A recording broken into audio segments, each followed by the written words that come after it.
Hello hello hello. Good morning, सुप्रभात, नमस्कार, सत श्री अकाल, आदाब, वंदन, अभिनंदन, स्वागत। Welcome welcome welcome welcome to all, welcome to जिज्ञासा। कैसे हैं मेरे मेंस के योद्धाओं? कैसे हैं मेरे सभी शेर और शेरनियों? और बताइएगा, हाउस द जोश? आप सभी लोग पूरे जोश जुनून जज्बे के साथ अपने पथ पर आगे बढ़ रहे हैं ना? अग्रसर है ना? कोई कमी तो नहीं है, राइट? और यदि कमी है तो भी आपके पास समय, उसको दूर करिए और दिन रात मेहनत करके इस बार सक्सेस को अपना बनाइए, राइट? तो चलिए, ऑडियो और वीडियो सब कुछ क्लियर होगा, सबको अच्छे से सुनाई और दिखाई दे रहा होगा। तो हम लोग शुरू करते हैं आज का बेहतरीन लेक्चर। हम लोग लगातार इन्वायरमेंटल पोल्यूशन पर वर्क कर रहे हैं। हम लोग लगातार पर्यावरणीय प्रदूषण पर काम कर रहे हैं, जिसमें कि हम लोगों ने एयर पोल्यूशन को, वाटर पोल्यूशन को एकदम नस्त नाबूद कर दिया है, एकदम पूरी तरीके से ईच एंड एवरी पॉइंट को बढ़िया से समझ लिया है। अब नंबर आता है किसका? अब नंबर आता है सॉइल पोल्यूशन का। किसका आता है? सॉइल पोल्यूशन का। तो पोल्यूशन कोई भी होगा, आप जोड़ रखे हैं एक शब्द, रिडक्शन इन द क्वालिटी, गुणवत्ता में कमी। किस कारण से? प्राकृतिक कारणों से या मानवजनित कारणों से, नेचुरली या फिर मैनमेड।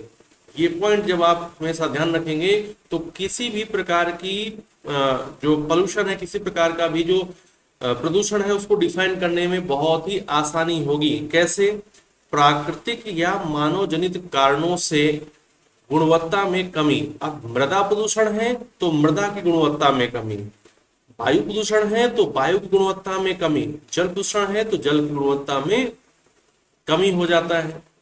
ध्यान रखिएगा, यदि आप ये टर्म याद रखें, गुणवत्ता में कमी, और ये यदि आपने बढ़िया से समझ लिया गुणवत्ता में कमी कैसे कैसे आ रही है, तो प्रदूषण जो है आपको अच्छे से समझ में आ जाएगा। ठीक है, ओके, राइट। अच्छे से बात क्लियर हो गई। ठीक है, मृदा प्रदूषण ना, सॉइल पोल्यूशन।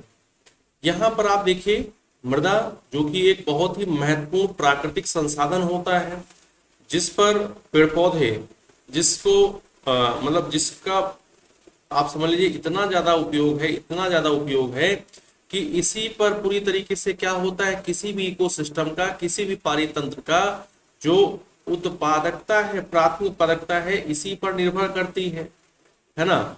जो मृदा है, मृदा में उपस्थित जो पोषक तत्व हैं, चाहे वो कार्बनिक पदार्थ हो चाहे अकार्बनिक पदार्थ हो, राइट? मृदा में जल और वायु का जो संचार है, मृदा में जो सूक्ष्म जीव हैं, ये सब मिलकर क्या करते हैं? मृदा की गुणवत्ता को बनाते हैं, मृदा की गुणवत्ता को बनाते हैं, राइट? ओके, तो आप क्या बताएंगे कि मृदा प्रदूषण का मतलब है कि मृदा की गुणवत्ता क्या हो गई है? कम हो गई है। तो लिखा हुआ है सिंपली, आप इसको देख सकते हैं यहाँ पर, मृदा प्रदूषण से तात्पर्य ऐसी किसी भी चीज से है जो मिट्टी को प्रदूषित करती है। और प्रदूषित का मतलब क्या होता है? गुणवत्ता में कमी करती है, गुणवत्ता को खराब करती है। Soil pollution refers to anything that cause contamination of soil and degrades the soil quality, reduce the soil quality, decrease the soil quality। यह तब होता है जो प्रदूषण फैलाने वाले तत्व हैं, जिन्हें हम प्रदूषक कहते हैं, जिन्हें हम लोग पॉल्यूटेंट्स कहते हैं, वो मृदा में पहुंचते हैं और मृदा गुणवत्ता को कम कर देते हैं। मृदा में रहने वाले सूक्ष्म जीव जो होते हैं, माइक्रो ऑर्गेनिजम्स जो होते हैं उनको, और मैक्रो ऑर्गेनिजम्स जो होते हैं उनको, उस मृदा में रहने के, वो जो मृदा है उनके रहने योग्य नहीं रह जाती है ना? जो माइक्रो ऑर्गेनिजम्स हैं, जो मैक्रो ऑर्गेनिजम्स हैं, जो कि सॉइल में रहने वाले हैं, मृदा में रहने वाले हैं, उनके रहने के योग्य नहीं रह जाती है। तो मृदा क्या हो गई? प्रदूषित हो गई। मृदा क्या हो जाएगी? प्रदूषित हो जाएगी, right? Yes yes my dear, मृदा प्रदूषण या तो मानवीय गतिविधियों के कारण होगा या प्राकृतिक प्रक्रियाओं के कारण हो सकता है। बिल्कुल सही है, ये कई बार आपसे मैंने डिस्कस किया है कि हम लोग पोल्यूशन तो यदि देखा जाए तो प्राकृतिक प्रक्रियाओं से तो होता रहा है शुरू से ही। कहीं ना कहीं पर प्राकृतिक प्रक्रियाएं जो हैं वो पोल्यूशन के लिए रिस्पॉन्सिबल रही हैं फ्रॉम द इनिशियल एजेस, है ना। प्रारंभिक रूप से, प्रारंभिक तरीके से देखें तो प्राकृतिक प्रक्रियाएं जो हैं वो प्रदूषण करती रही हैं। लेकिन हम लोग अब क्यों कंसर्न हुए हैं किसी भी पोल्यूशन को कंट्रोल करने के लिए? क्योंकि मानवीय गतिविधियों ने उनको क्या कर दिया है, इतना ज्यादा हाईलाइट कर दिया है, इतना ज्यादा गुणवत्ता में कमी ला दी है कि वो पृथ्वी पर जीवन के लिए क्या हो चुका है, एक तरीके से संकट हो चुका है ना। पृथ्वी पर जीवन के लिए संकट का संकेत है प्रदूषण होते जाना, बढ़ते जाना। तो मानवीय गतिविधियों को हमें क्या करना होगा, सबसे ज्यादा क्या करना होगा, कंट्रोल करना होगा। तो मृदा प्रदूषण या तो मानवीय गतिविधियों के कारण हो रहा है या प्राकृतिक प्रक्रियाओं के द्वारा हो रहा है। सॉइल कॉन्टामिनेशन और soil pollution can occur either because of the human activities और because of the natural process. But हम लोग ये जान रहे हैं कि मानवीय गतिविधियों के कारण ही क्या होता है, मैक्सिमम हो रहा है। ये जो यदि 100 कारण हैं तो उसमें से 90 कारण जो हैं वो किसके होने वाले हैं, वो मानवीय गतिविधियों से होने वाले हैं। ह्यूमन एक्टिविटीज जो हैं वो तरह तरह के प्रदूषणों क्या कर रही है, जन्म दे रही है। तरह तरह के प्रदूषणों क्या कर रही है, जन्म दे रही है। बहुत से ऐसे तत्व जैसे कीटनाशक यानी कि पेस्टिसाइड्स, शाकनाशी यानी कि herbicides, ammonia, petroleum hydrocarbons, right, सीसा, वो वाला सीसा जो मतलब प्रदूषक के रूप में है, नाइट्रेट, पारा, नेफ्थलीन आदि जैसे रसायन जो हैं वो अधिक से अधिक मात्रा में मृदा में पहुंचकर मृदा गुणवत्ता में कमी लाते हैं। इस प्रकार से ये सब क्या हो जाते हैं, मृदीय प्रदूषक हो जाते हैं, सॉइल पॉल्यूटेंट्स हो जाते हैं। मृदीय प्रदूषक हो जाते हैं, क्या हो जाते हैं, सॉइल पॉल्यूटेंट्स हो जाते हैं। तो ये इसका इंट्रोडक्शन हो जाता है जिसको आपने समझा। बोलो माय डियर, कर लिए? अब सबसे पहले हम लोग बात करते हैं कि कौन सी ऐसी चीजें हैं जो मृदा में पहुंचकर मृदा गुणवत्ता में कमी लाती हैं। ऐसे तत्व, ऐसे पदार्थ, ऐसे सब्सटेंस जो कि गुणवत्ता में कमी लाने का काम करते हैं, जो प्रदूषण फैलाने का काम करते हैं, उन्हें हम प्रदूषक कहते हैं। उन्हें हम क्या कहते हैं, प्रदूषक कहते हैं। और यहाँ पर हम लोग बात कर रहे हैं टाइप्स ऑफ सॉइल पॉल्यूटेंट्स की। किसकी बात कर रहे हैं, टाइप्स ऑफ सॉइल पॉल्यूटेंट्स की बात कर रहे हैं। यदि हम देखें तो यहाँ पर एक छोटा सा चित्र बनाया गया है। इस चित्र को थोड़ा सा समझिएगा आप कि मृदा में पहुंचकर जो भारी धातुएं होती हैं वो मृदा को प्रदूषित करती हैं। इनका परसेंटेज मृदा को प्रदूषित करने कितना है, 31% है। इनका मृदा को प्रदूषित करने का परसेंटेज कितना है, 31% है। मिनरल ऑयल है ना, यानी कि खनिज तेल, इससे संबंधित जो तत्व हैं, इससे संबंधित जो पदार्थ हैं वो मृदा में पहुंचकर 20% तक का क्या करते हैं, 20% तक का प्रभाव डालते हैं, राइट। मतलब 20% तक मृदा को प्रदूषित करते हैं। अदर 7% इसमें जैसे कि अभी आपने नाम लिया कवकनाशी यानी कि फंगीसाइड, नाम लिया शाकनाशी है ना, यानी कि हर्बिसाइड्स, नाम लिया आपने कीटनाशी यानी कि पेस्टिसाइड्स, है ना। यस, तो ये सारे पदार्थ जो हैं ये मृदा में पहुंचते हैं, मृदा को प्रदूषित करते हैं, राइट। और हाइड्रोकार्बन जो हैं ये मृदा में पहुंचकर 42% तक प्रदूषित करते हैं। भरत, आंसर राइटिंग कोर्सेज कैसे सबके लिए नहीं है, उसमें जो इनरोल करेगा उसी के लिए है, राइट।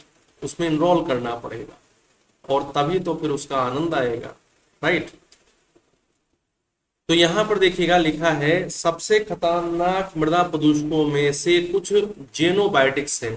जेनोबायोटिक्स का मतलब क्या है, जेनोबायोटिक्स का मतलब हो जाता है ऐसे पदार्थ जो प्रकृति में प्राकृतिक रूप से नहीं पाए जाते हैं, जिनको बनाया गया है। अब बनाने वाला कौन है, मनुष्य है। बनाया मतलब बनाएगा कौन, मनुष्य बनाएगा। तो some of the most hazardous soil pollutants are xenobiotics. Xenobiotics का मतलब है जो मानव बनाएगा, जो मानव के द्वारा संश्लेषित होंगे, जो मानव बनाएगा, जो मानव द्वारा क्या होंगे, संश्लेषित होंगे, राइट। अब जेनोबायोटिक्स जो है वो ग्रीक वर्ड है, जेनोबायोटिक्स जो है वो ग्रीक वर्ड है, और इसमें दो शब्द हैं, एक है जेनोस, है ना, एक है जेनोस और दूसरा है बायोस, और ये दोनों वर्डों को आप कहीं ना कहीं पहले से पढ़े हुए हैं, है ना। जेनोबायोटिक्स जो हैं उनमें एक शब्द जेनोस है और दूसरा क्या है, बायोस है। जेनोस का मतलब है फॉरेनर यानी कि विदेशी, बायोस का मतलब है लाइफ। अब इसको मतलब समझिएगा, विदेशी और लाइफ, ये इसको जोड़कर जब हम पढ़ेंगे तो जेनोबायोटिक्स हुआ, और इसका मतलब हुआ कि ये क्या किए जा रहे हैं, ये प्रकृति में उपलब्ध नहीं है, इन्हें प्रकृति में लाया गया है और ये मनुष्य द्वारा संश्लेषित हुए हैं, और ये कहीं ना कहीं जीवन को प्रभावित करते हैं, ये कहीं ना कहीं पर क्या करते हैं, जीवन को प्रभावित करते हैं।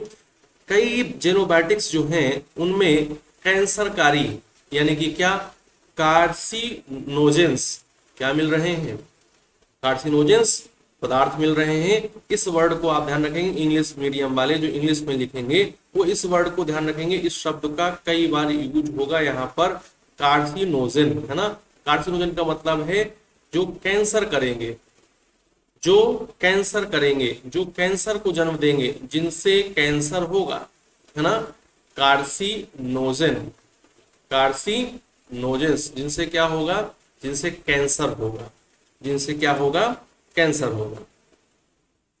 ओके, अब देखिए यहाँ पर ये वाला आपको फिगर बना देना है, जब भी मृदा प्रदूषण की बात आएगी तो जब सॉइल पॉल्यूटेंट्स की चर्चा करेंगे तो ये वाला फिगर बना देंगे। मैंने आपको बताया कि मृदा प्रदूषक जो हैं वो इस टाइप के हो जाते हैं, जैसे भारी धातुएं।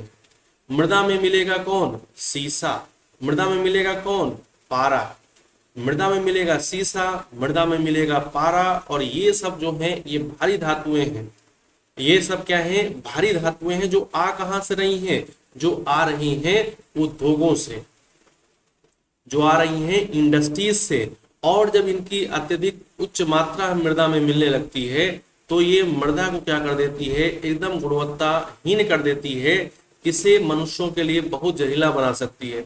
मृदा में जो भारी धातुएं हैं मृदा को मनुष्यों के लिए बहुत नुकसानदायक बना सकती हैं, हाईली पॉइजनस कर सकती हैं टू ह्यूमंस।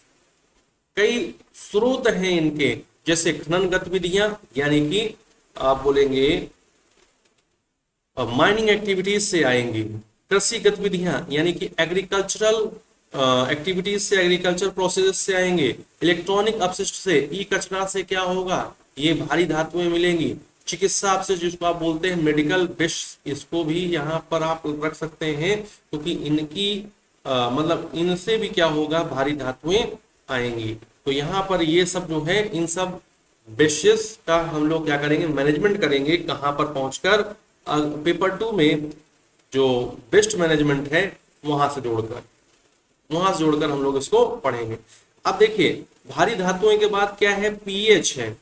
आप कहेंगे सर कि आप किसी किसी चीज को बहुत बहुत ज्यादा कंसंट्रेट करने के लिए कहते हैं, मैं इसलिए कहता हूं क्योंकि अभी जब मैं आपको आंसर राइटिंग के लिए जब क्वेश्चन मैं बना के दूंगा ना, आपको पेपर जैसा फील आएगा, पेपर जैसे क्वेश्चंस आपको मिलेंगे। तो कभी कभी क्या आता है, ये लिखने के लिए आता है टिप्पणी, कभी कभी ये लिखने के लिए आता है टिप्पणी, लॉन्ग आंसर ना देकर सुनना माय डियर। जैसे कि हमको पता है कि हमारे पेपर में एक क्वेश्चन जो है वो कितने नंबर का आना है, एक क्वेश्चन जो है 40 नंबर का आना है, 40 मार्क्स का आना है। तो इस 40 मार्क्स को देने के कितने तरीके हो सकते हैं। फर्स्ट तरीका ये हो सकता है कि सिंपल 1 क्वेश्चन पूछ ले, जो कि वेरी लॉन्ग टाइप का क्वेश्चन होगा, जो कि 40 मार्क्स का हो सकता है, 40 मार्क्स का हो सकता है। दूसरा यहाँ पर टाइप क्या है, दूसरा टाइप है कि 2 क्वेश्चन पूछेगा, जो कि 20 मार्क्स के होंगे, है ना, 20 मार्क्स के होंगे, 20 मार्क्स है ना, दो क्वेश्चन होंगे 20 मार्क्स के होंगे, इंटू 2। जैसे कह देगा कि पूरा नहीं पूछेगा, मृदा प्रदूषण नहीं पूछेगा, मृदा प्रदूषक पूछ लेगा। तो जब हमारे 20 नंबर में पूछेगा तो हमें अच्छा खासा वर्णन करना पड़ेगा, लगभग 300 शब्दों में। और ऐसे यदि आप ट्रेंड देखे हो तो ऐसा भी आता है कि जैसे कि 5-6 ऑप्शन दे दिए। थर्ड टाइप क्या होगा, थर्ड टाइप में 1A बी, सी, डी, ई, एफ, ये क्या हो गए? 6 हो गए। इन 6 में से क्या होगा? एनी फोर करना होगा और प्रत्येक का क्या होगा? प्रत्येक का 10 मार्क्स होगा, 10 इंटू 4। तो आपको क्या करना होगा? जो भी आप पढ़ रहे हैं उससे संबंधित आप इस तरीके से तैयारी करिए कि यदि एक मतलब कि एक क्वेश्चन बने, मतलब कि एकदम लॉन्ग आंसर टाइप क्वेश्चन बने तो भी हम लोगों को तकलीफ ना हो। यदि ऐसे बने कि 40 नंबर का जो क्वेश्चन है उसको 2 भागों में अलग अलग क्वेश्चन रहेगा, लेकिन अलग अलग क्वेश्चन रहेगा, 20-20 मार्क्स का है, तो हमें तब भी तकलीफ ना हो। और ऐसा क्वेश्चन बनेगा तो भी हमें तकलीफ ना हो। तो इस तरीके से आप एक एक करके, टेस्ट से पहले कोई टॉपिक नहीं देंगे। पूरा जब पेपर आपका खत्म हो जाएगा ना, जब आपका पूरा फर्स्ट पेपर खत्म हो जाएगा तो फर्स्ट पेपर का कंबाइंड चला करेगा, क्वेश्चन कंबाइंड चलेगा। क्या चलेगा? कंबाइंड चलेगा। देखेंगे ना कितना आपने सीखा, कितना आपने रिवाइज करके कितना अपने पास रखा हुआ है ना? कितना आपने अपने पास रिवाइज करके रखा हुआ है। कोई टॉपिक वॉपिक नहीं मिलेगा। टॉपिक तो यहाँ पर डे का हो रहा है, इसे आप इतना पढ़िए रोज कि वो टॉपिक आपका अपना हो जाए। ठीक है, अब हम लोग बात करते हैं पीएच की। पीएच जो है ये सबसे इंपॉर्टेंट और समझने वाला है। पीएच जो है सबसे इंपॉर्टेंट और समझने वाला है। पीएच का फुल फॉर्म हो जाता है polycyclic aromatic hydrocarbons. Polycyclic aromatic, aromatic मतलब सुगंध वाले, है ना? एरोमेटिक हाइड्रोकार्बन्स अभी हम इसमें जिक्र करेंगे। पहले आप इसका फुल फॉर्म देखिए। पीएच का मतलब हो जाएगा पीएच का मतलब हो जाएगा पॉलीसाइक्लिक एरोमेटिक हाइड्रोकार्बन्स, राइट। ये जो पॉलीसाइक्लिक एरोमेटिक हाइड्रोकार्बन्स होंगे, इनमें कौन उपस्थित रहता है? इनमें उपस्थित रहते हैं, ध्यान रखेंगे, केवल केवल कार्बन और हाइड्रोजन। कार्बन और हाइड्रोजन कार्बन रसायनों का एक वर्ग है, अ क्लास ऑफ ऑर्गेनिक केमिकल्स है जिसमें कार्बन और हाइड्रोजन रहना है। कार्बन और हाइड्रोजन रहना है। उनकी रासायनिक संरचना में एक से अधिक सुगंधित वलय होते हैं जिसको हम लोग बोलते हैं एरोमेटिक रिंग। क्या बोलते हैं? Aromatic ring. बेंजीन का तो सबने नाम सुना होगा। बेंजीन का आप सबने नाम सुना है ना? बोलो, नहीं सुना है? बेंजीन, बेंजीन का नाम सुना है कि नहीं? देखिए, बोलेंगे ही नहीं, इनको बोलना ही नहीं है। बेंजीन जो है यदि आप उसको दिखाएंगे तो ये है C6H6। क्या है? बेंजीन है। ये क्या है? बेंजीन है। यदि आप उसको और अच्छे से दिखाएंगे तो ये बेंजीन है। क्या है? ये बेंजीन है। इसको दिखाने का अलग तरीका ऐसे अपना सकते हैं, इसको दिखाने का अलग तरीका ऐसे अपना सकते हैं, ऐसे। ठीक है, तो ये है एरोमेटिक रिंग। ये क्या है? एरोमेटिक रिंग हो जाती है। ये क्या है? एरोमेटिक रिंग हो जाती है।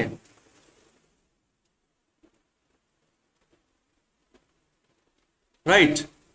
Poly cyclic aromatic hydrocarbons, PH का full form polycyclic aromatic hydrocarbons में नाम आएगा नेप्थलीन का, नाम आएगा एंथ्रासीन का, नाम आएगा फिनोलिन का। किसका नाम आएगा? फिनोलिन का नाम आएगा। नेप्थलीन, एंथ्रासीन, फिनोलिन, है ना? ये सब क्या है? ये एग्जाम्पल्स हो जाते हैं पीएच के। और जब भी क्या होगा, पॉलीसाइक्लिक एरोमेटिक हाइड्रोकार्बन ये कहीं पर भी पहुंचेगा और इसका संपर्क मनुष्य से हुआ, इसका संपर्क मनुष्य से तो हुआ तो मनुष्य में क्या हो सकता है? कैंसर होने का खतरा होगा या फिर हृदय संबंधी रोग होगा। यहां पर ध्यान रखेंगे, पॉलीसाइक्लिक एरोमेटिक हाइड्रोकार्बन्स ये क्या करेंगे? ये कई प्रकार के सेवरल फॉर्म्स ऑफ कैंसर को क्या करेगा? जन्म देगा। सेवरल फॉर्म्स ऑफ कैंसर को क्या करेगा? जन्म देगा। सेवरल फॉर्म्स ऑफ कैंसर को जन्म देगा। ये बात आई समझ में? साथ ही साथ कार्डियोवास्कुलर डिजीज, जिसको आप क्या बोलते हैं? जिसको आप बोलते हैं हृदय संबंधी रोग। क्या बोलेंगे जिसको? जिसको आप बोलेंगे हृदय संबंधी रोग। हृदय संबंधी रोग। तो माय डियर, आप एक चीज जरा ध्यान रखिएगा, आपके पेपर 2 में हर चीज में देखेंगे airborne disease, water borne disease, soil pollution borne disease. तो डिजीज जो भी कभी सुनिए उसको एकदम दिमाग में बैठा लीजिए कि ये हमारे आगे भी काम आने वाला है। तो पीएएच का जो साइड इफेक्ट है वो इतना खतरनाक है कि ये कई प्रकार के कैंसर्स को, मतलब सेवरल फॉर्म्स ऑफ कैंसर्स को, और कार्डियोवास्कुलर डिजीज यानी कि हृदय संबंधी रोगों का ये क्या होता है, ये जन्मदाता हो सकता है, पैदा कर सकता है, कॉजेस कर सकता है। ठीक है, ओके। ये आपको पीएच जो है, पीएएच, जिसमें कि नाम आया था नेप्थलीन का, नाम आया था एंथ्रासीन का, नाम आया था फिनोलिन का, ये कहाँ से मिलेगा? कोयले के उत्पादन से मिलेगा, कोक उत्पादन से, राइट। ऑटोमोबाइल के उत्सर्जन से मिलेगा, कोल के प्रोडक्शन से मिलेगा, ऑटोमोबाइल इमिशन से मिलेगा, सिगरेट के धुएं से मिलेगा, सिगरेट स्मोक। यानी कि आप समझ सकते हैं कि जब हम लोग क्या करते हैं, जब हम लोग सिगरेट का धुआं उड़ाते हैं तो सिगरेट का जो धुआं है वो आपको ही नहीं अन्य लोगों के लिए भी खतरनाक होता है, और इससे पीएच जो है वो बाहर आते हैं, पीएच जो है वो क्या आते हैं, बाहर आते हैं, राइट। और सेल तेल जिसको आप बोलते हैं, जो हम लोगों ने बात की थी ऑफशोर और ऑनशोर ऑयल एक्सट्रैक्शन की, तो उसी में से क्या है, उसी में से ये सेल ऑयल एक्सट्रैक्शन हो जाता है। ये सब स्रोत हो जाते हैं किसके, ये सब स्रोत हो जाते हैं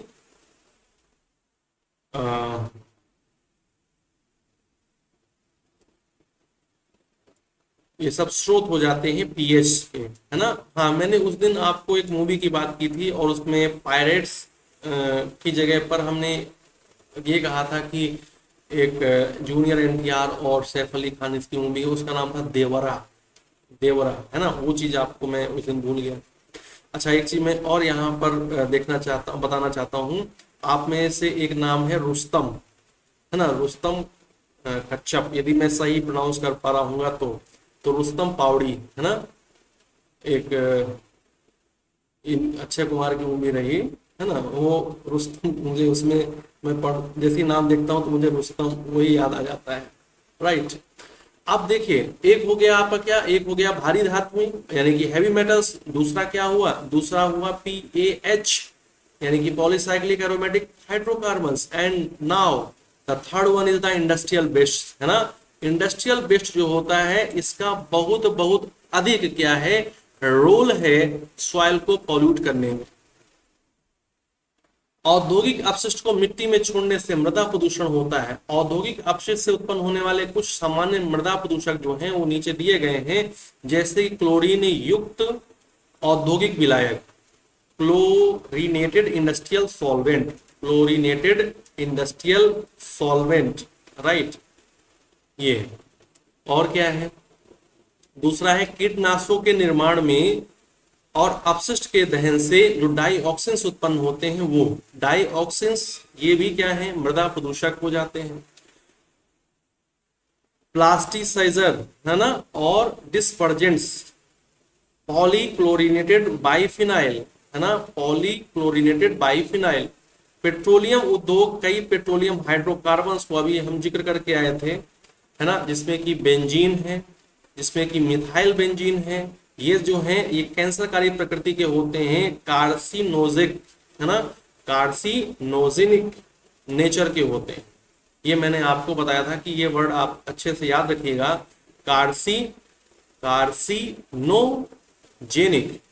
कार्सिनोजेनिक, है ना, ये आपको ध्यान रखना है। तो ये औद्योगिक अपशिष्ट हैं, उद्योगों से उत्पन्न अपशिष्ट जो मृदा को प्रदूषित कर सकता है, उसमें डाइऑक्सिन्स हैं, डाइऑक्सिन्स हैं, और डाइऑक्सिन्स आ कहां से रहे हैं, कीटनाशकों के निर्माण से आ रहे हैं। कीटनाशकों के निर्माण से इसका कीटनाशकों का निर्माण इसका स्रोत है। अपशिष्टों का दहन यानी कि जो कंबशन ऑफ वेसेस है उसके दहन से डाइऑक्सिन्स मिलेंगे।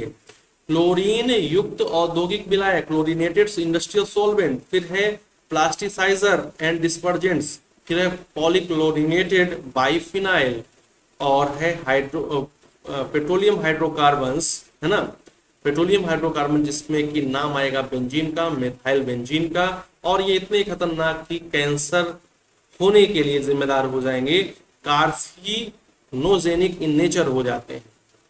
अब मृदा में सबसे ज्यादा आप देखते हैं कि हरित क्रांति, आपने सभी ने सुना होगा ग्रीन रेवोल्यूशन, जो ग्रीन रेवोल्यूशन है उसने हमारी क्या की है, क्रॉप यील्डिंग को तो बढ़ाया है, ग्रीन रेवोल्यूशन ने तो क्रॉप यील्डिंग को बढ़ाया है, लेकिन क्या ग्रीन रेवोल्यूशन सॉइल पोल्यूशन के लिए रिस्पॉन्सिबल है? हाउ कैन यू से? यदि इस पर क्या आ गया, छोटा सा टिप्पणी लिखने के लिए आ गया, एक क्वेश्चन लिखने के लिए आ गया कि adverse effect of green revolution, यदि हम आपसे कहें कि हरित क्रांति का दुष्परिणाम क्या है, तो आप कहेंगे हरित क्रांति का दुष्परिणाम है सॉइल पोल्यूशन। हरित क्रांति का दुष्परिणाम क्या है? सॉइल पोल्यूशन हो जाता है, सॉइल पोल्यूशन। हरित क्रांति में आप क्या कर रहे हैं, a number of fertilizers use कर रहे हैं, a number of pesticides use कर रहे हैं, चाहे फर्टिलाइजर्स हो चाहे पेस्टिसाइड्स हो, ये सॉइल पोल्यूशन को क्या करते हैं, ये बनाते हैं, सॉइल पोल्यूशन को जन्म देते हैं। इवन आप ध्यान रखिएगा जो फर्टिलाइजर्स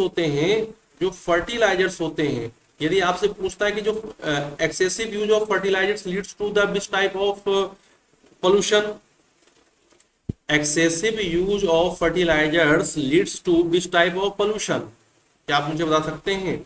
फर्टिलाइजर्स के अत्यधिक उपयोग से कौन सा प्रदूषण होता है? यदि आपने प्री में तैयारी की होगी, तो यदि आप अच्छी जगह से पढ़े होंगे या अच्छे से बुक पढ़े होंगे, है ना, तो आप जरूर जानते होंगे excessive use of fertilisers leads to which type of pollution. तो excessive use of fertilisers leads to the, ये सॉइल पोल्यूशन तो सब लोग बोल देंगे, सॉइल पोल्यूशन तो सब लोग बोल देंगे कि हाँ या ना। लेकिन सॉइल पोल्यूशन के साथ साथ हम फर्टिलाइजर्स में नाइट्रोजनीकृत उर्वरकों का मैक्सिमम यूज कर रहे हैं। हम लोग क्या कर रहे हैं, नाइट्रोजीनियस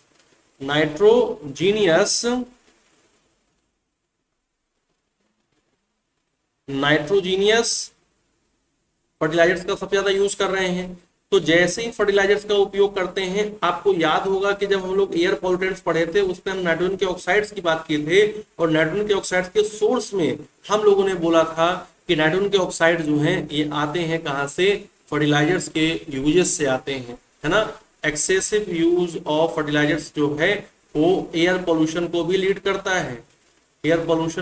करता है, और ध्यान रखिएगा जब ये फर्टिलाइजर्स पेड़ पौधों और मृदा में डाले जाते हैं और मृदा में पानी आता है, मतलब कि सिंचाई के द्वारा आता हो या वर्षा का पानी आता हो, और ये रिसकर भूजल में पहुंचता है, ग्राउंड वाटर में पहुंचता है, एज वेल ये कहां पर वाटर बॉडीज में रन ऑफ हो जाता है, तो फिर क्या होता है, फिर वाटर पोल्यूशन को लीड करता है। किसको लीड करता है? वाटर पोल्यूशन को लीड करता है, हाँ या ना।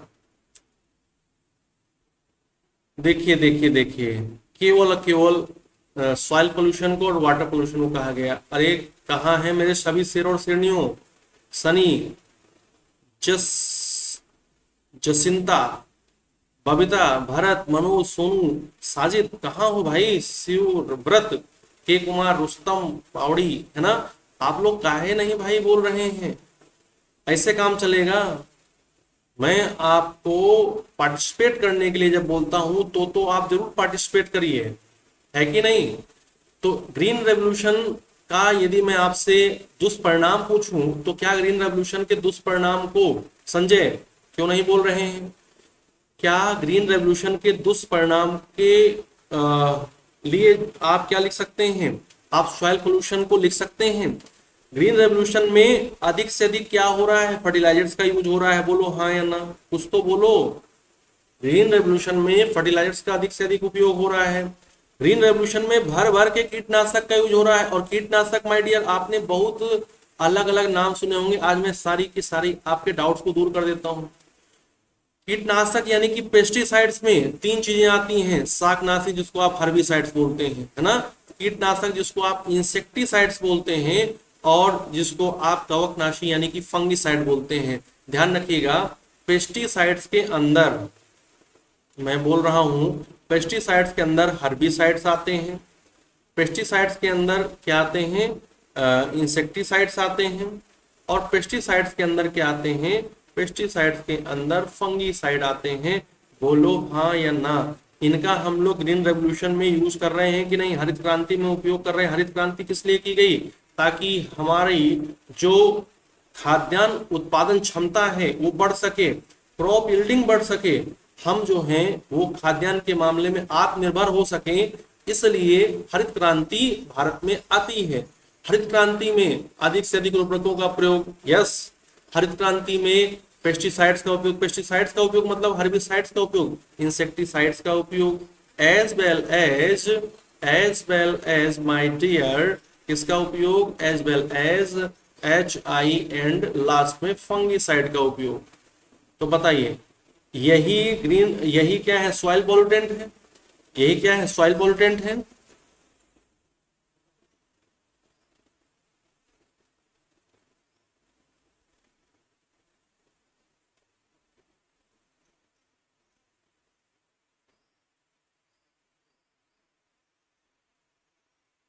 आज साजिद चुप हैं, आज लग रहा है मौन व्रत है इनका।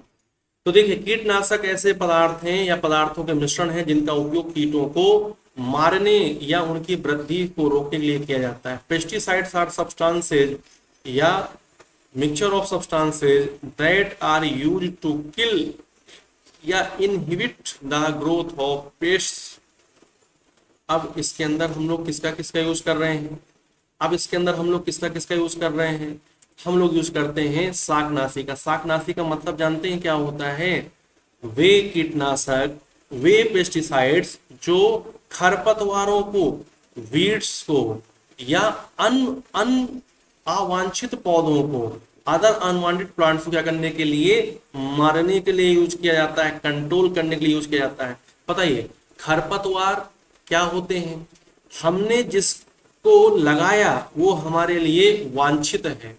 मतलब जैसे हमने गेहूं की खेती की तो गेहूं हमारे लिए क्या है, वांछित है, वांटेड है, हम उसको चाहते हैं।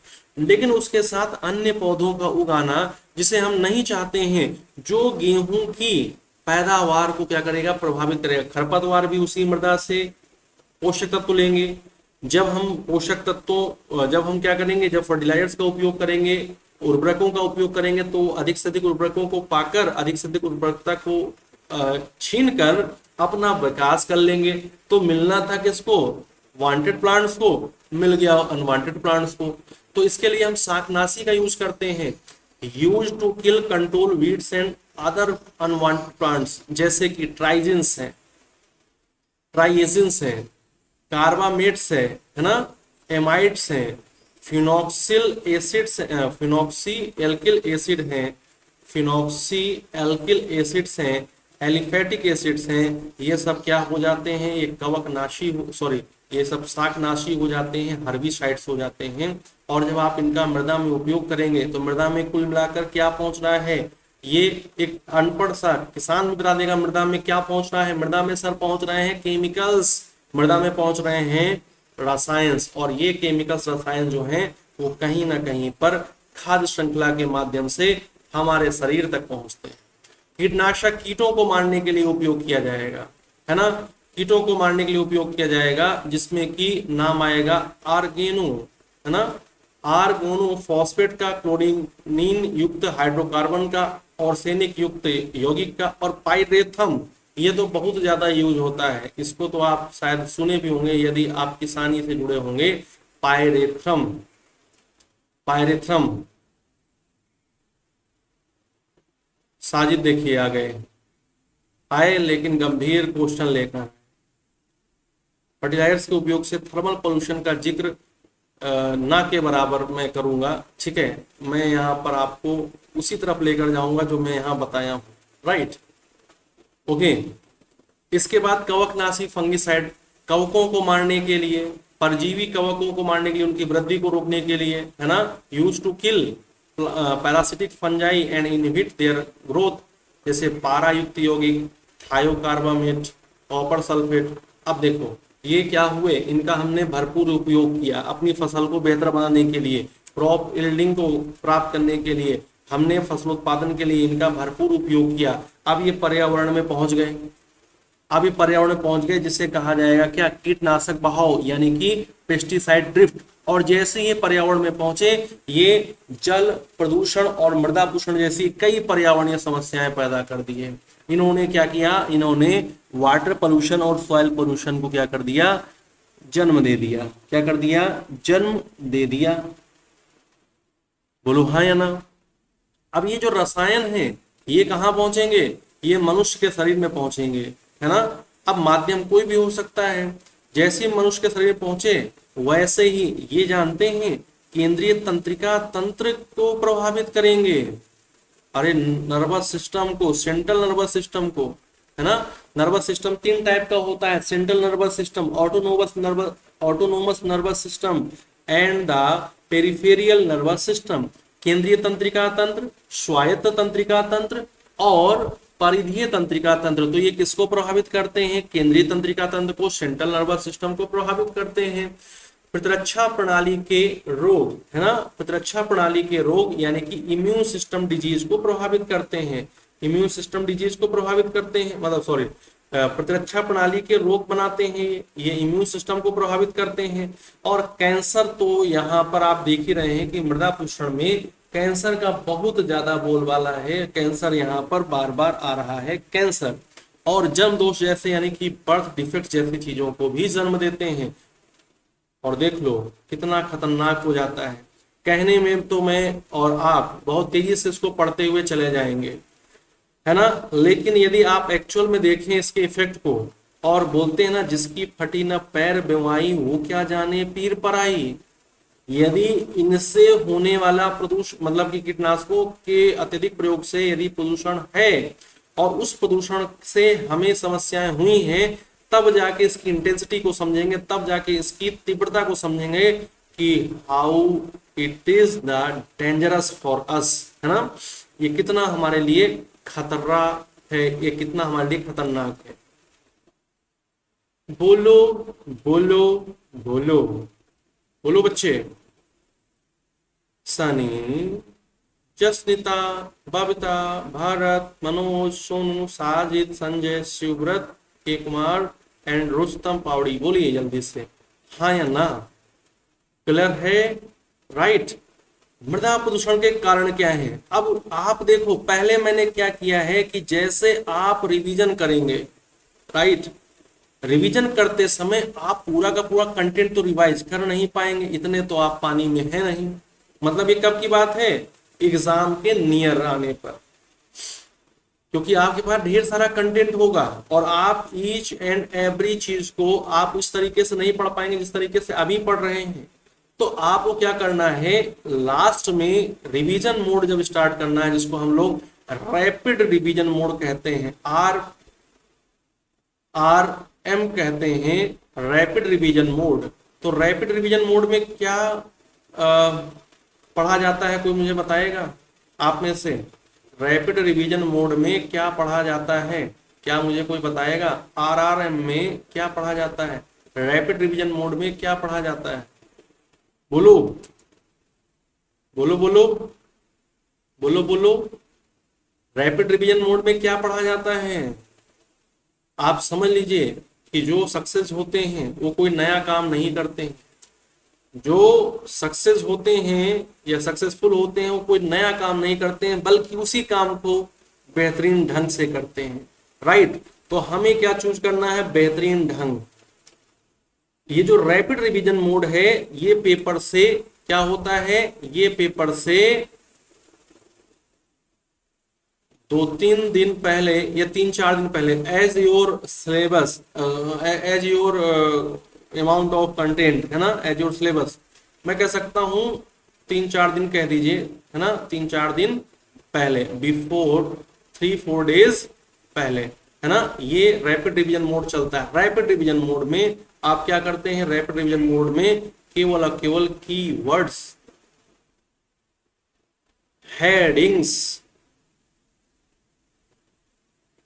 एंड सब हेडिंग्स पर क्या करते हैं, जोड़ देते हैं कि कुछ भी आपको याद नहीं रहेगा, लेकिन यदि हेडिंग, कीवर्ड, सब हेडिंग्स ध्यान रहेंगे तो आप फिर पेपर बना ले जाओगे। ये क्या है, डूबते को तिनके का सहारा है ना। आप जब हेडिंग, सब हेडिंग्स याद रखोगे ना तो उसके अंदर की चीजें आपको ऑटोमेटिकली याद आनी शुरू हो जाती हैं। तो रैपिड रिवीजन मोड भी आपको क्या करना होगा, फॉलो करना होगा। यदि आपका एग्जाम है कब, 23 और 24 अगस्त को, तो आपको क्या करना होगा, 18 अगस्त से रैपिड रिवीजन मोड स्टार्ट कर देना होगा। 18 अगस्त से आपको रैपिड रिवीजन मोड क्या कर देना होगा, स्टार्ट कर देना होगा। बोलो संजय, ठीक है। तो ये क्या है, ये उस समय के लिए आपके लिए लिखा हुआ है। मैंने कोई कमी नहीं छोड़ी है आप लोगों को महान बनाने में। अब आप महान बनते हैं अपने कर्मों से या नहीं। सॉइल पोल्यूशन के क्या कारण हो सकते हैं, तो आप देखो, कीटनाशकों का उपयोग, क्लोरीनी युक्त कार्बनिक विष का उपयोग, खरपतवारनाशी हर्बिसाइड्स का उपयोग, रासायनिक उर्वरक यानी कि केमिकल फर्टिलाइजर्स का उपयोग, औद्योगिक प्रदूषण यानी कि इंडस्ट्रियल पोल्यूशन, या कह सकते हैं इंडस्ट्रियल वेस्ट, है ना। यहाँ पर पोल्यूशन की जगह पर औद्योगिक अपशिष्ट या औद्योगिक इंडस्ट्रियल वेस्टेज की बात कर सकते हैं। निम्न सिंचाई प्रथाएं, इंफीरियर इरिगेशन प्रैक्टिसेस की बात कर सकते हैं। ठोस अपशिष्ट, सॉलिड वेस्ट की बात कर सकते हैं। अर्बन एक्टिविटीज की बात कर सकते हैं। इनसे रिलेटेड आप 2-2, 3-3 लाइनें लिख सकते हैं, क्योंकि आप इतना पढ़ लिए होंगे, आपके पास इतना कंटेंट आ चुका होगा। अब देखो, मैं आपको यदि बताऊं यहाँ पर, तो एक चीज मैं आपसे यहाँ पर जिक्र करना चाहूंगा। शहरी गतिविधियों में, अच्छा, ये जो हम लोग पीने योग्य पानी की बात करते हैं, या हम लोग मैक्सिमम जो अपने कार्यों के लिए यूटिलाइजेशन करते हैं, वो कौन से वाटर का यूज करते हैं, सरफेस वाटर का। ह्यूमन डेली नीड्स जो है, ह्यूमन डेली नीड्स जो है वो सरफेस वाटर से पूरी होती हैं या फिर ग्राउंड वाटर से पूरी होती हैं। किससे पूरी होती हैं, जल्दी से मुझको बताइएगा कि आप जो डेली लाइफ में वाटर का यूटिलाइज करते हैं, वाटर यूजेस होता है, वो सरफेस वाटर यूज करते हैं या ग्राउंड वाटर यूज करते हैं। अच्छा, ठीक है। शहरी गतिविधियों में एक जगह पर बहुत अधिक जनसंख्या आ गई, एक बहुत छोटे से क्षेत्र में बहुत अधिक जनसंख्या आ गई, और उस जनसंख्या ने अधिकतम क्या किया, बटन दबाया, मोटर चलाया, बटन दबाया, मोटर चलाया, अधिक से अधिक जल को क्या किया, यूटिलाइज किया। अब वो जल जो है वो उसने सीमित मात्रा में किया कि अधिक मात्रा में किया, ये भी डिपेंड करता है। और उस क्षेत्र में क्या होता है, उस क्षेत्र में जल स्तर की कमी हो जाती है ना। कहते हैं कि जल स्तर बहुत नीचे चला गया है ना, जो वाटर लेवल है वो बहुत नीचे चला गया है। और बेंगलुरु में 500 सालों में ऐसी घटना हुई कि वहां पर पानी एकदम खत्म हो गया, त्राहिमाम त्राहिमाम हो गया, है ना। तो शहरी गतिविधियों में क्या मैं एक वर्ड लिख सकता हूं कि कहीं ना कहीं पर यहाँ पर जल स्तर में क्या हो जाती है, कमी हो जाती है, जल स्तर में कमी। अब बताइए, जल स्तर था कहाँ पर, ये मृदा के अंदर ही तो था, ग्राउंड वाटर की बात कर रहे हैं, है ना। मृदा के कणों से रिसकर क्या होता है, मृदा के कणों के बीच में जो रिक्त स्थान होता है, उससे रिसकर जो जल है वो नीचे पहुंचता है, जिसको हम लोग बोलते हैं ग्राउंड वाटर। क्या बोलते हैं, ग्राउंड वाटर बोलते हैं। बोलो हाँ या ना। अब ग्राउंड वाटर जो है, यदि किसी मृदा में अच्छी तरीके से मिल रहा है तो मृदा जो है गुणवत्तापूर्ण कही जाएगी ना। मृदा के कणों के बीच से रिक्त स्थान, मृदा कणों के बीच के रिक्त स्थान से रिसकर वर्षा के जल का कहाँ पहुंचना, पृथ्वी भूमि के अंदर पहुंचना, भूजल बन जाता है, ग्राउंड वाटर बन जाता है, भूजल बन जाता है। एक बात यहां पर क्या है, शहरी गतिविधियों में आप मुझे बताइए, चारों तरफ पक्का पक्का पक्का, चारों तरफ क्या है, पक्का पक्का पक्का, हर जगह सीमेंटाइजेशन है, हर जगह सीमेंटाइजेशन है। कहीं पर भी आपको खुली भूमि तो मिल ही नहीं रही है। घर के आगे मतलब कि पक्का, है ना, घर के अंदर पक्का, चारों तरफ रोडें पक्की, है ना, पेड़ लगाया गया उसके चारों ओर पक्का, मंदिर, मस्जिद, गुरुद्वारे, हर जगह पक्का पक्का पक्का पक्का पक्का। सीमेंटाइजेशन कर रहे हैं हम लोग, पक्का बना रहे हैं, है ना, पक्कीकरण कर रहे हैं। ये बात समझ में आई। जब पक्कीकरण हो जाएगा तो क्या मृदा के कणों के बीच में रिक्त स्थान बचा रह जाएगा? नहीं, भर जाएगा, भर गया भर गया भर गया।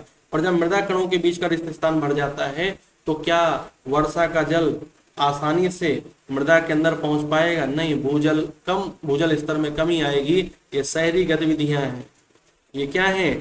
शहरी गतिविधियां हैं। क्या मृदा पोषण के कारणों में हम लोग ग्रीन रेवोल्यूशन का नाम लिख सकते हैं? क्या मृदा पोषण के कारणों में हम लोग ग्रीन रेवोल्यूशन का नाम लिख सकते हैं? बोलना ही नहीं है इनको। क्या मृदा पोषण के कारणों में हम ग्रीन रेवोल्यूशन का नाम लिख सकते हैं? बिल्कुल लिख दीजिए सर। ग्रीन रेवोल्यूशन जो है ये मृदा पोषण में भी है, ये एयर पोल्यूशन में भी है, और ये किसमें है? ये वाटर पोल्यूशन में भी है, क्योंकि इसमें जो आप अधिक से अधिक पेस्टिसाइड्स का यूज कर रहे हैं, आप अधिक से अधिक फर्टिलाइजर्स का यूज कर रहे हैं, वो एक कारण ये बना।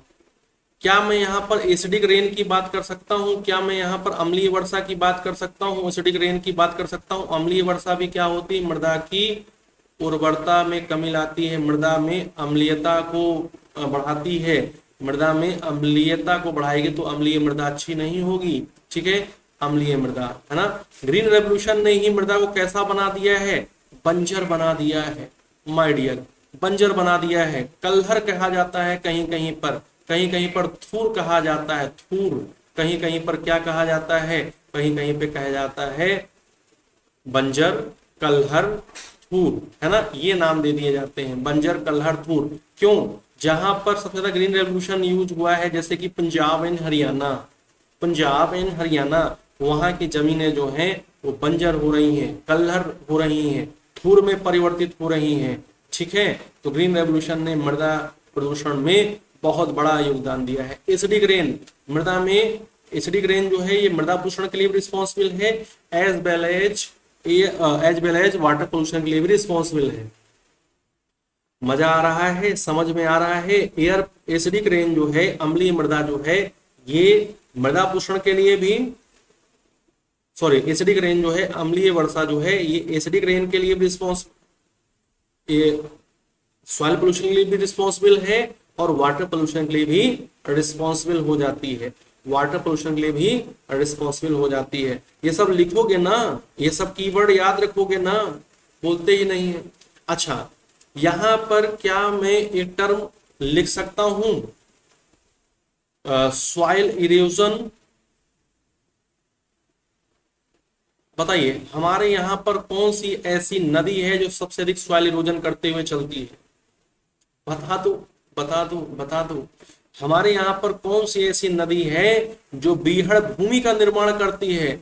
वो कहती है मेरे रास्ते में आने वाली मृदा तुम बच नहीं पाओगी, मैं एकदम बीहड़ बीहड़ भूमि का निर्माण करेंगे, एकदम कगार ऊंचे ऊंचे खंडर टाइप के बना देती है ना। सॉइल इरोजन, जिसको हम लोग बोलते हैं कि ये इतना ज्यादा अपर्दन करती, इतना ज्यादा अपर्दन करती है कि ऊंचे ऊंचे गहरे गहरे क्या बन जाते हैं? कगार बन जाते हैं। आप कहेंगे कि ऊंचे ऊंचे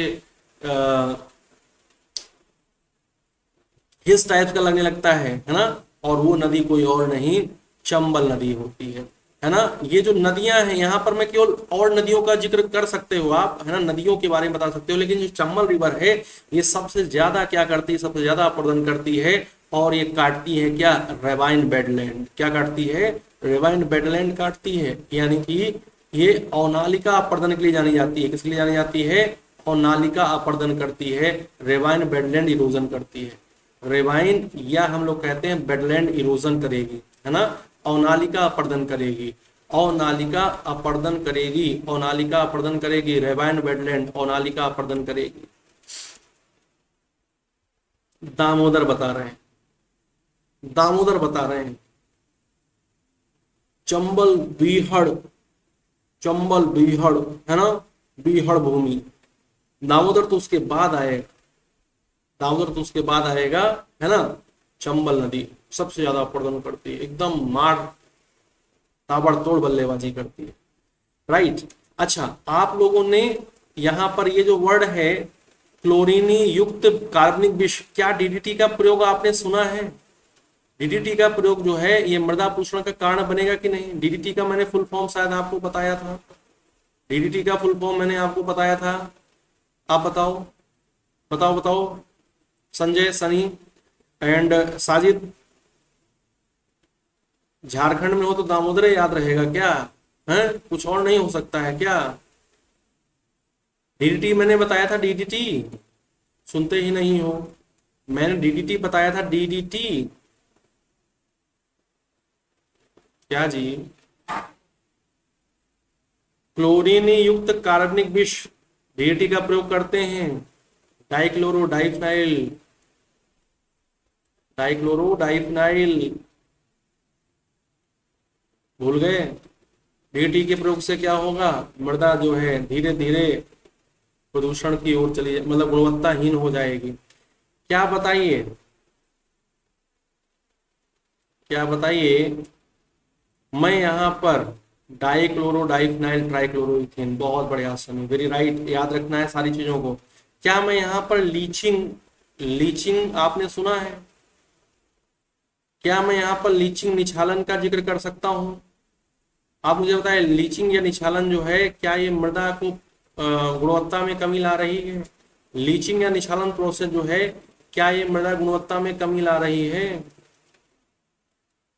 लीचिंग या निछालन प्रोसेस जो है, क्या ये मृदा गुणवत्ता में कमी ला रही है?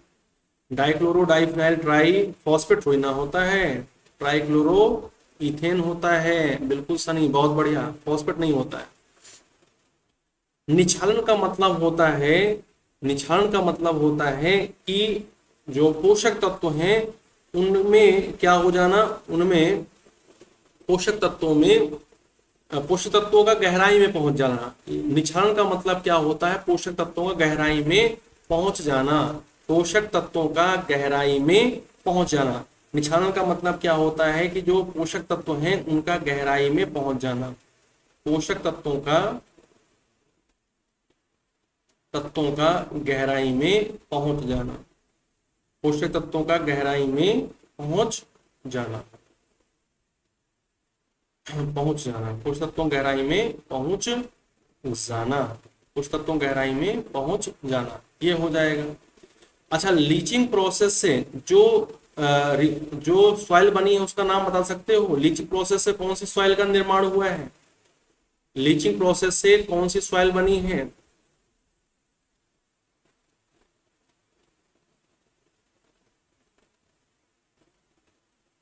लीचिंग प्रोसेस से कौन सी सॉइल बनी है?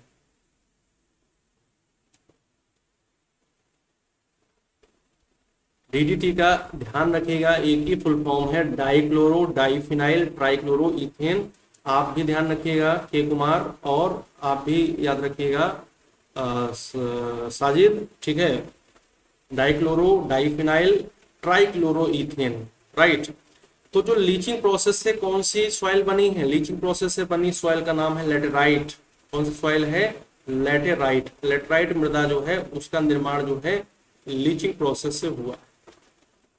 तो लीचिंग प्रोसेस में जब पोषक तत्व गहराई में पहुंच जाते हैं तो वो मृदा क्या हो जाती है? गुणवत्ता कम रखती है, गुणवत्ता में कमी आ जाती है। तो पोषक तत्व गहराई में पहुंच जाना ये गुणवत्ता में कमी ले आता है। अच्छा, अब मैंने कहा कि अब ये चीजें तो आपको कीवर्ड्स हैं जिनको याद रखना है। मृदा प्रदूषण को मोटे तौर पर दो श्रेणियों में बांटा गया है। एक है प्राकृतिक जनित मृदा प्रदूषण यानी कि नेचुरली कॉज्ड सॉइल पोल्यूशन, दूसरा है मानव जनित मृदा प्रदूषण यानी कि एंथ्रोपोजेनिक सॉइल पोल्यूशन। और फिर मैंने इसका जिक्र किया है यहाँ। कुछ ऐसी चीजें होती हैं जो प्राकृतिक तरीके से मृदा की गुणवत्ता में कमी लाती हैं। यहाँ पर देखिए लिखा हुआ है शुष्क, बंजर, पार्श्विक तंत्रों में जो परक्लोरेट आयन होता है ClO4- ये अपने आप बनता रहता है। परक्लोरेट आयन जो है ये कहाँ पर? ये ड्राई एरिड इकोसिस्टम में बनता रहता है, ड्राई एरिड इकोसिस्टम में बनता रहता है ना। कुछ प्रदूषक कुछ पर्यावरणीय परिस्थितियों के प्रभाव मिट्टी में प्राकृतिक रूप से उत्पन्न हो सकते हैं।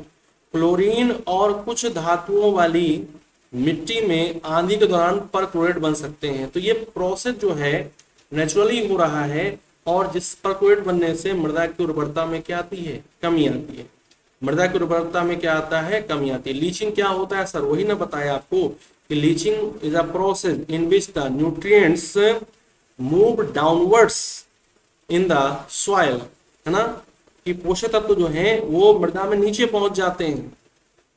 और ऐसी मृदा जैसे पोषक तत्व गहराई में होंगे, उस मृदा में उगने वाले जो पादप हैं उनको पोषक तत्व नहीं मिल पाते हैं, तो मृदा गुणवत्ता हीन हो जाती है, कह सकते हैं गुणवत्ता में कमी आ जाती है। तो क्या हो जाता है, वो सॉइल पोल्यूशन के अंतर्गत आ जाता है। वो क्या हो जाता है, वो सॉइल पोल्यूशन के अंतर्गत आ जाता है। वो सॉइल पोल्यूशन के अंतर्गत आ जाता है।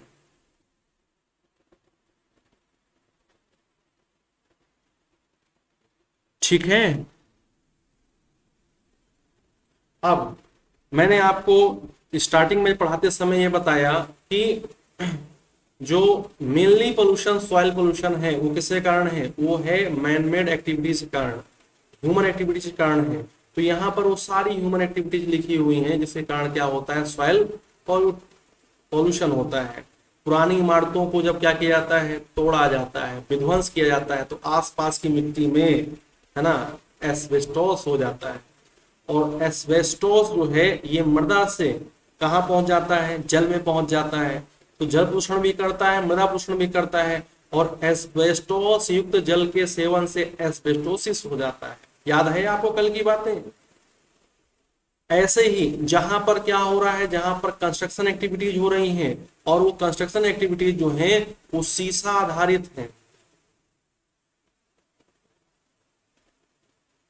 ना, सीसा आधारित पेंट का उपयोग करने से सीसा जो है ये कहाँ पहुंचता है, सीसा जो है ये मृदा में पहुंचता है। मृदा से कहाँ पहुंच सकता है, मृदा से पहुंच सकता है कहाँ पर, मृदा से पहुंच सकता है जल में। और इस जल का सेवन करने से, इस जल का सेवन करने से क्या होगा, इस जल का सेवन करने से होगा बीमारी। और लेड से क्या होता है, लेड को यदि आपने क्या किया, यूज किया, तो ब्रेन डैमेज की समस्या होगी।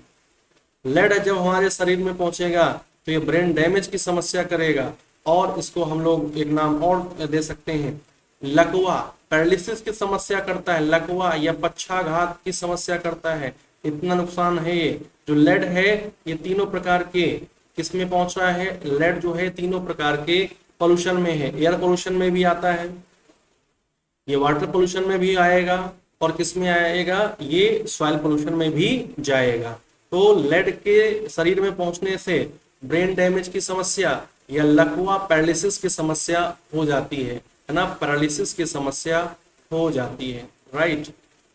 जब परिवहन की बात कर रहे हैं तो पेट्रोल का, डीजल का जो रिसाव है ना, ये कहाँ पहुंच रहा है, ये मृदा में पहुंच रहा है, जिससे कि हाइड्रोकार्बन जो है वो कहाँ पहुंच रहे हैं, मृदा को पहुंच रहे हैं, मृदा को प्रदूषित कर रहे हैं, है ना। इसके अलावा जो धातु ढलाई कारखाने हैं, जिसको हम लोग फाउंड्री बोलते हैं, है ना, मेटल कास्टिंग फैक्ट्रीज है, वहां से जो कह सकते हैं जो रैप्स हैं, वहां से जो कह सकते हैं कि वेस्टेज हैं, वो कहीं ना कहीं पर सीधे मृदा में पहुंच रहे हैं। ठीक है, जहां पर खनन गतिविधियां हो रही हैं वहां पर भारी धातुएं मृदा में पहुंच रही हैं, राइट।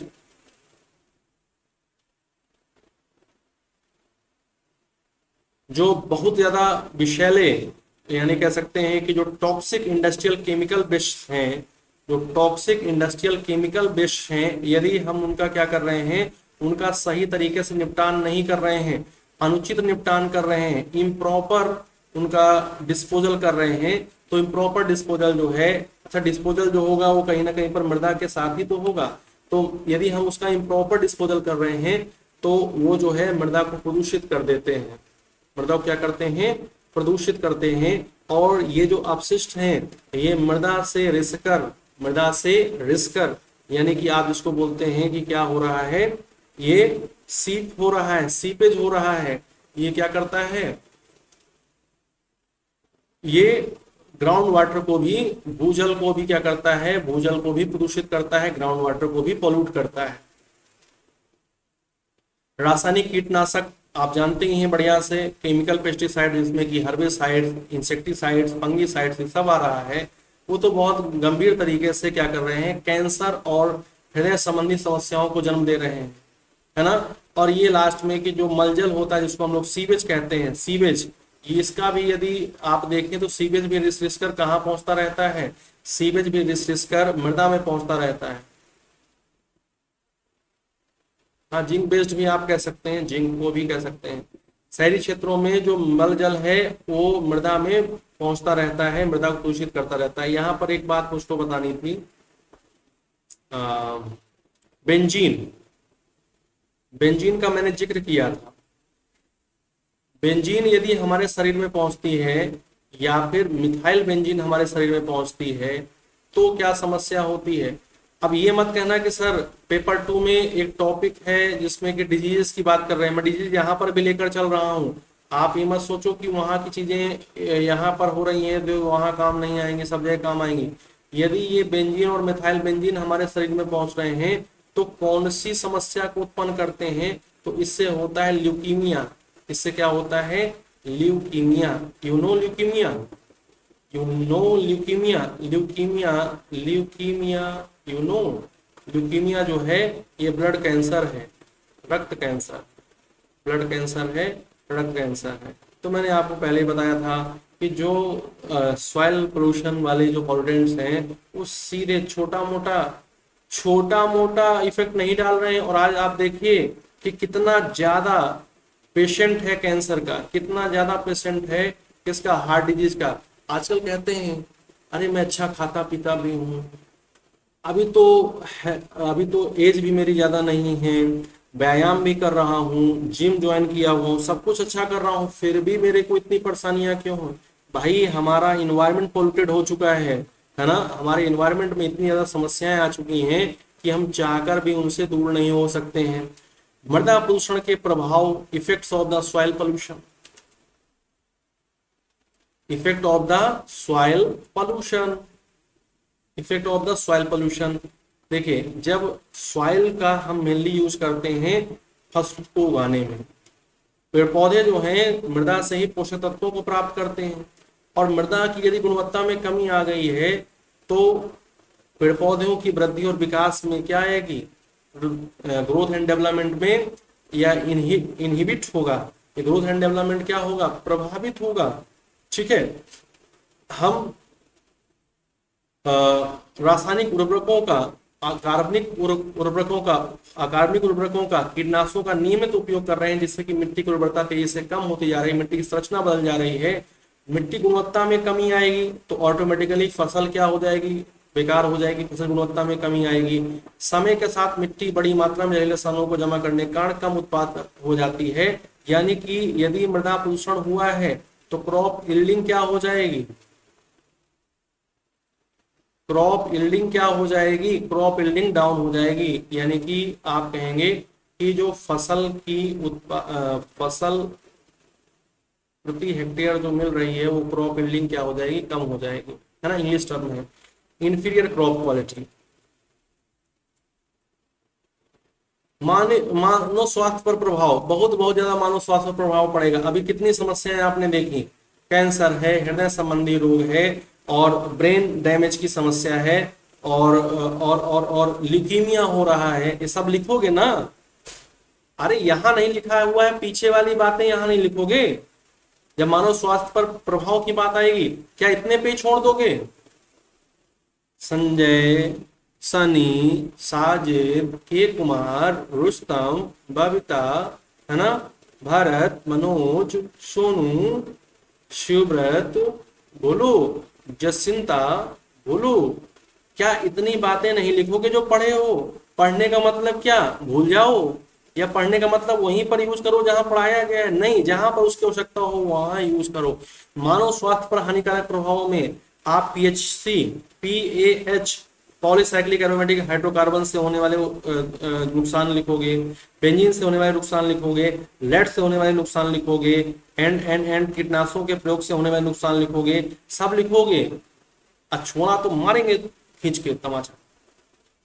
दूषित मिट्टी में रहने, काम करने और खेलने से श्वसन संबंधी बीमारियां होती है, त्वचा संबंधी बीमारियां होती हैं। अब त्वचा संबंधी बीमारी भी जुड़ गई यदि आप दूषित मिट्टी में रहेंगे, दूषित मिट्टी में काम करेंगे या उसमें खेलेंगे, है ना। यदि आप उससे जुड़े होंगे कॉन्टामिनेटेड सॉइल से तो रेस्पिरेटरी डिजीज होंगी, स्किन डिजीज होंगी, है ना, और भी अदर डिजीज हो सकती हैं। ठीक है, राइट, पूरा लिखोगे, बढ़िया सा पैराग्राफ बन जाएगा आपका।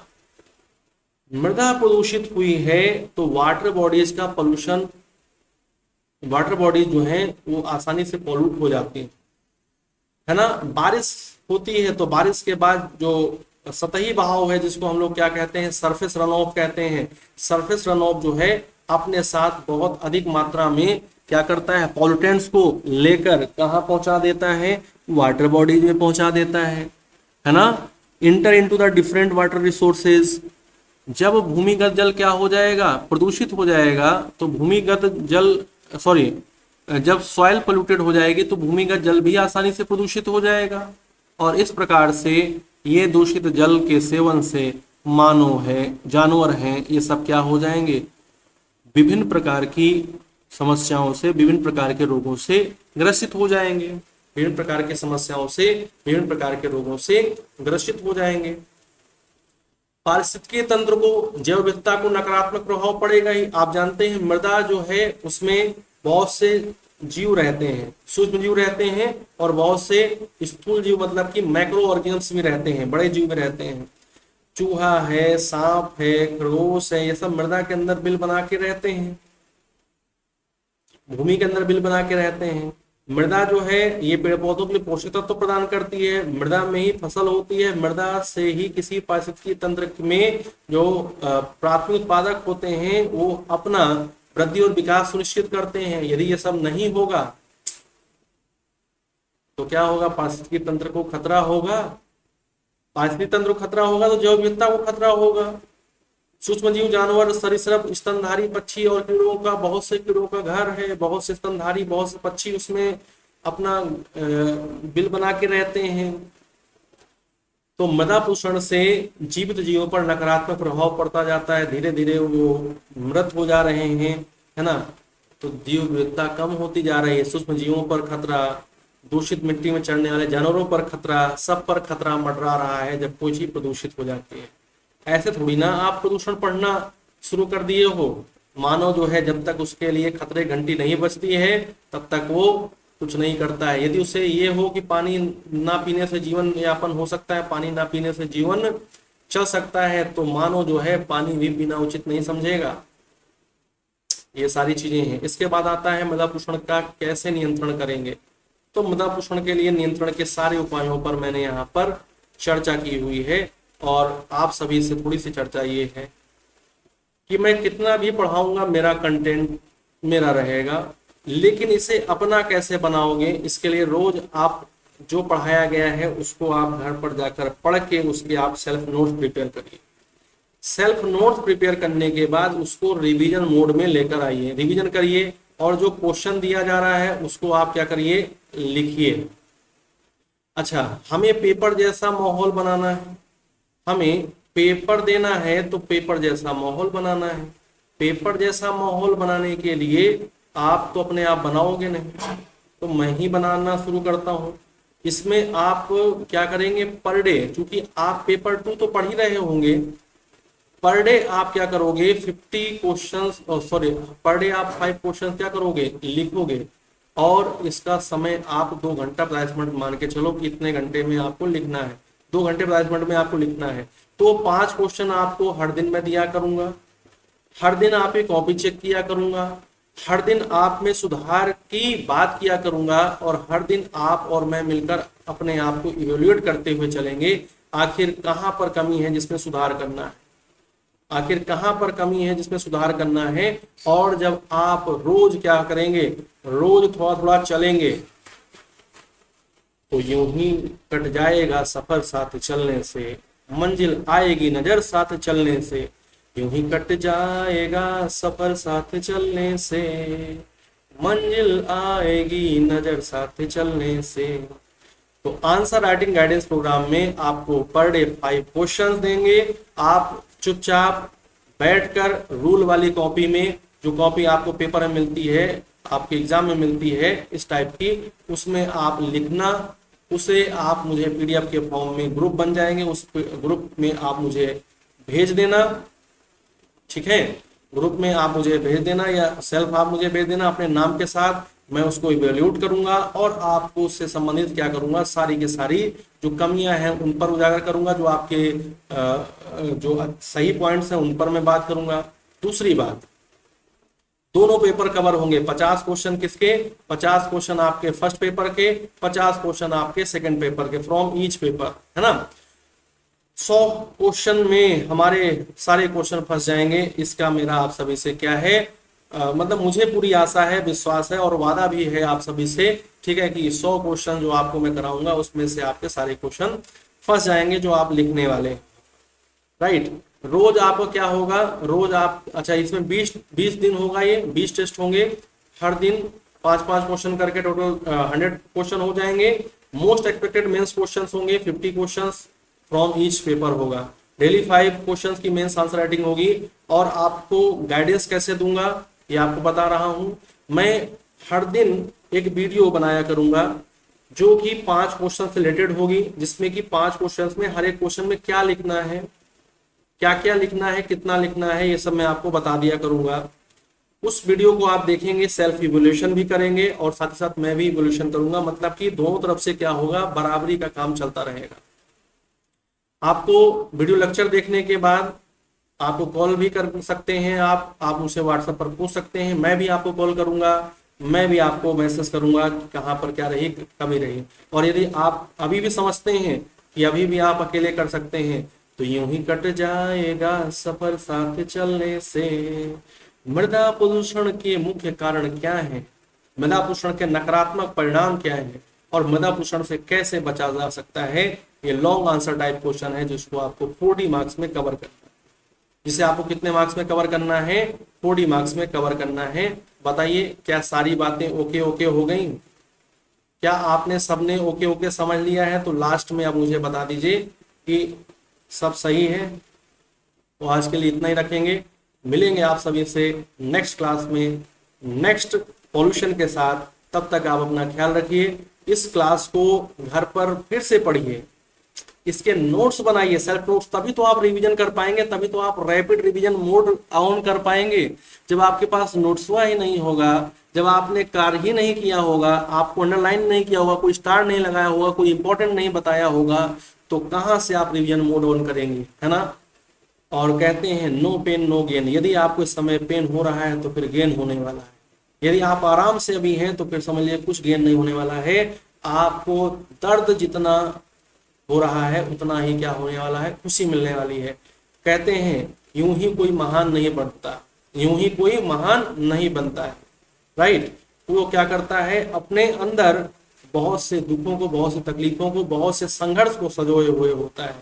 राइट, कहते हैं यूं ही नहीं मिलती, यूं ही नहीं मिलती मंजिल, एक जुनून सा दिल में जगाना पड़ता है।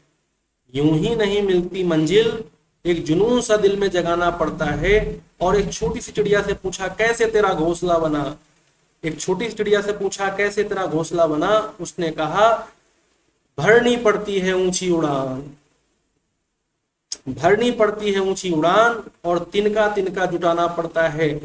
तिनका तिनका जुटाकर इतना प्यारा घोंसला बना लेती है। ईच एंड एवरी टॉपिक को पर डे कवर करके हम मेंस के ऊपर वार करेंगे, एकदम बहुत बेहतरीन वार करेंगे। ईच एंड एवरी डे हमारा टॉपिक टॉपिक टॉपिक ऐड होता जा रहा है। मेरी तरफ से सॉइल पोल्यूशन खत्म। क्या आप आज इस सॉइल पोल्यूशन को स्वयं से खत्म करेंगे? मेरी तरफ से सॉइल पोल्यूशन खत्म, कॉज इफेक्ट रेमेडीज या कंट्रोल खत्म। लेकिन मेरी तरफ से खत्म करने से आपका मेंस में सिलेक्शन थोड़ी ना होना है। आपका सिलेक्शन होना है जब आप स्वयं खत्म करेंगे इसको, जब आप स्वयं से इसको लिख कर पूरा करेंगे। तो बताइए क्लियर है सबको अच्छे से? और आज के लिए आप सभी का बहुत बहुत धन्यवाद। Mains answer writing guidance programme से जुड़ जाइएगा, जरा सा भी इधर उधर मत दिमाग लगाइएगा। अपना यदि भला चाहते हैं, अपने आप को मेंस में बेहतरीन प्रदर्शन करना हुआ बेहतरीन प्रदर्शन करते हुए देखना चाहते हैं, तो join the mains answer writing programme. Right, ये ऐसा इसलिए है क्योंकि आपको मैंने पढ़ाया है, आपको मैंने तैयार कराया है, और आपको मैं युद्ध लड़ना सिखाऊंगा तो बताऊंगा ना कि क्या तैयार कराया था और क्या आपने लिखा, कहाँ कमी रह गई, कहाँ से क्या करना है, कहाँ पर जाकर फिर से वर्क करना है। और इस तरीके से जब कार्य होगा ना तो फिर वो सर्वोत्तम होगा, सर्वोत्तम होगा, सबसे बेहतर होगा। ठीक है, राइट। चलिए बहुत बहुत धन्यवाद, thank you so much, bye bye, take care, जय हिंद, जय भारत।